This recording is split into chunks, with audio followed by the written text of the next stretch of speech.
हाय, मिनल गोगावले व्लॉग्समध्ये तुमचं सगळ्यांचं खूप खूप मनापासून स्वागत आहे. बघा ना, आज सकाळी सकाळी माझं पिल्लू किती गोड एकटंच बसलं होतं उंबऱ्यावर.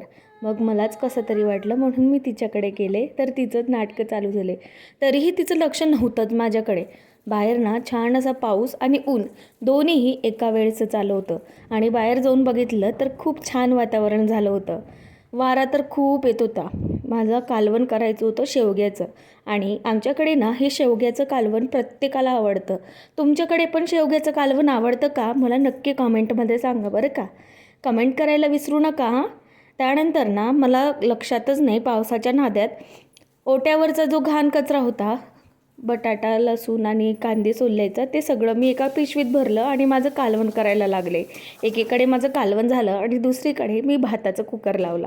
त्याच्यानंतर ना वेदूने मस्त अशी दिवावत केली आणि देवाच्या भोवती लोटांगण घालल्यासारखी करत होती.